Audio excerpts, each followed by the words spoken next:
Ako gali si Crisanto Ligaspe, punong barangay kang Barangay Yapo, Bugasong Antique. Welcome kamo gali dya maagto sa Barangay Yapo, Bugasong Antique.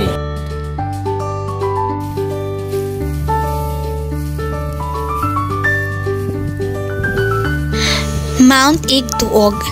Ito ay may taas na 626 meter above sea level. Nakakalula sa itaas pero napakaganda. Pagmasdan ang semi-Switzerland ng Yapo.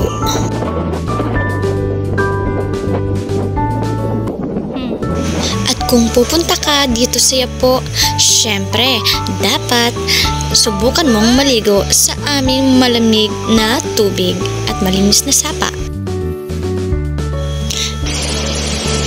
Canturayan Falls. Ito ay dinadayo ng mga maraming tao sapagkat ito ay magandang paliguan.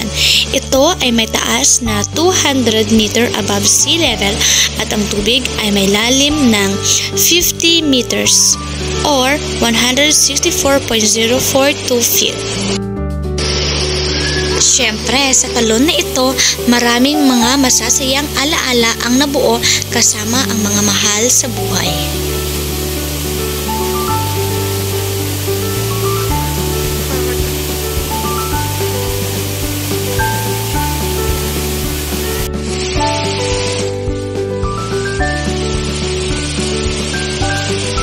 Alala lang, sa mga gustong pumunta, dapat maging maingat tayo sapagkat madudulas ang mga bato para maiwasan natin ang aksidente. Dumako naman tayo sa mini rice terraces ng Yapo. Kay gandang pagmasdan ang mga berdeng tanawin.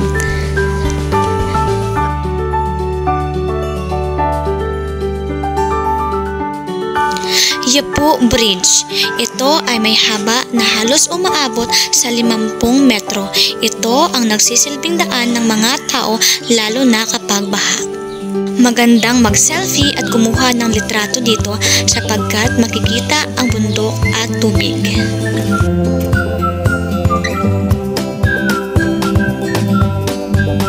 Mount Linintian. Mapapamura ka talaga dahil sa layo. Syempre, worth it naman lahat ng pagod sapagkat magagandang tanawin ang makikita.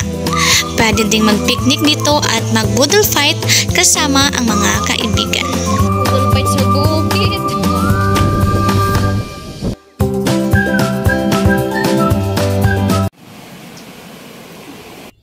Magandang araw sa lahat.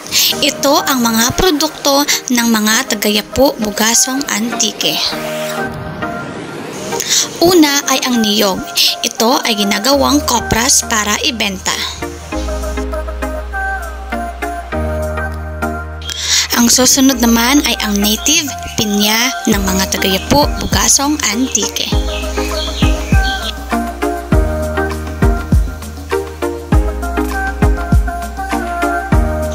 Isa sa mga sikat na produkto dito ay ang saging. Ngayon naman ay tunghayan natin ang malapad na taniman ng mais ng mga taga-Yapo. Meron din dito ang palay, kamote at mani. Pumunta tayo sa exciting part, ang pangunguli ng isda.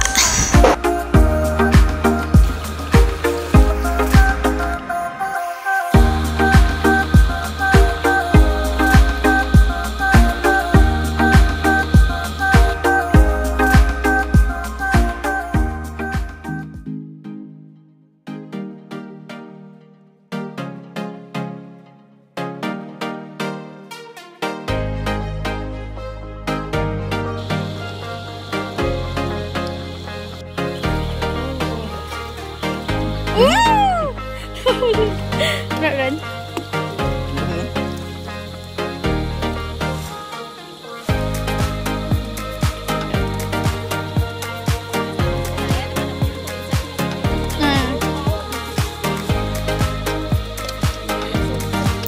Ang palusan. Ito ay parang maliit na tulay na inilalagay sa gitna ng tubig. Plastic!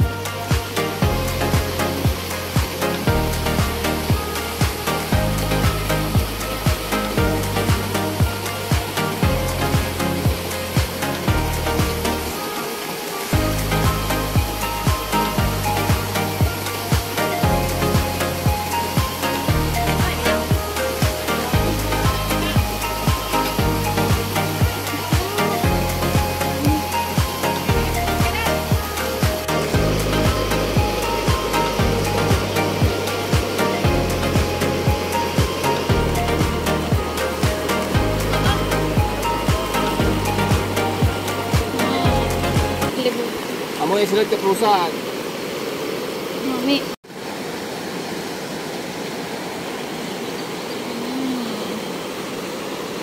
Okay.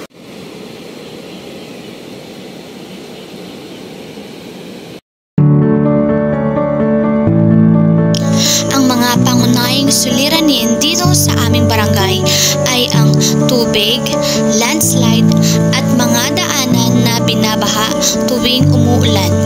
Kaya naman inyong tunghayan ang mga proyektong inilunsad ng mga lider ng aming barangay.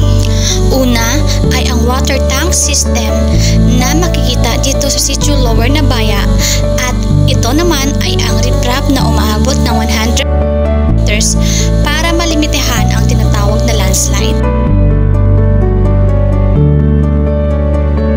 Ito naman ang mini dam ng Sitio Kanturayan.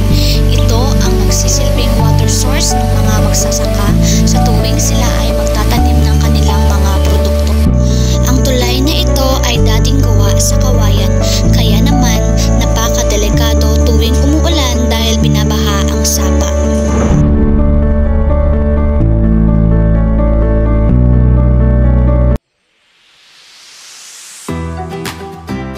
Noon, isa itong maputik na daan tuwing umuulan.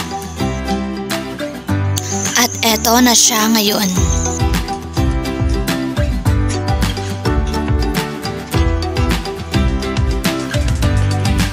Naging aktibo din ang mga barangay officials sa pagtulong sa Brigada Eskwela ng Paaralan.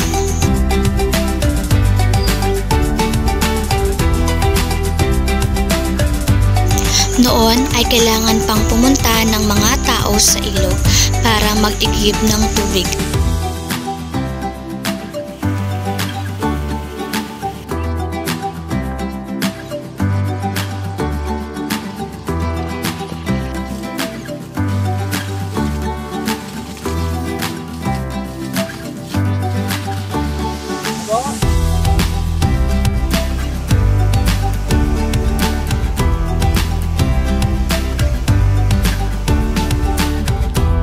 Malaking tulong ang riprap na ito sapagkat hindi na mababawasan ang ari-arian ng mga tao dito sa aming barangay sapagkat maiiwasan na ang landslide.